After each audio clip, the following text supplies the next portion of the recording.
আবার চলে আসলাম আমার আরেক ক্লায়েন্টের কাছে আজকে হেয়ার স্টাইলে। দেখো, ওপেন কার্ল হেয়ার করে নিলাম। আমার ক্লায়েন্ট কিন্তু এটা আমাকে বলেছিল যে এই হেয়ার স্টাইলটা করে দেওয়ার জন্য। তা আজকে আমার এই ক্লায়েন্টের হেয়ার স্টাইলটা কেমন হয়েছে তোমরা দেখে প্লিজ কমেন্ট করো। আর দেখো, এরকম জিপসি ফুল দিয়ে কিন্তু আজকে পিছনটা ডেকোরেশন করে নিয়েছি। কেমন হয়েছে আর কেমন লাগছে জানিও। মানে আমার ক্লায়েন্ট বলছিল, বৌদি যে এইগুলো না দিলে কি ভালো হতো? আমি বলছি না না, ভালোই লাগবে। আর তোমরা দেখে কমেন্টস করো তো আজকে এই ওপেন কার্ল হেয়ার স্টাইলটা কেমন হয়েছে। আর বৌদির হেয়ারটা তো খুব সুন্দর, বেশ গোছ আছে, আর কালগুলোও দেখো কি সুন্দর হয়েছে।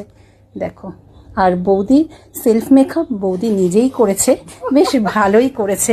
বৌদিকে কিন্তু ভালোই লাগছে। দেখো, আর তো বলো কি মিষ্টি লাগছে না? তোমরা কিন্তু দেখে জানিও।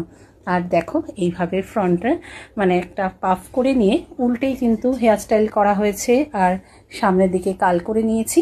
আর প্লিজ তোমরা কমেন্টসে জানিও আজকে আমার এই একটু মুখটা ওদিকে ফেরাও, হ্যাঁ, কেমন লাগছে অবশ্যই জানিও। আমার হেয়ার স্টাইলগুলো তোমাদের কেমন লাগে কমেন্টসে জানিও। চলো টাটা। আর বৌদি, তোমার কেমন লেগেছে? ভালো লেগেছে, যেরকম বলেছিলাম সেরকমই করেছো। আচ্ছা, খুব ভালো থ্যাংক ইউ। লাগলো। চলো তাহলে আবার নেক্সট ভিডিও নিয়ে আসবো। এখন এখানেই আমি ভিডিও শেষ করছি।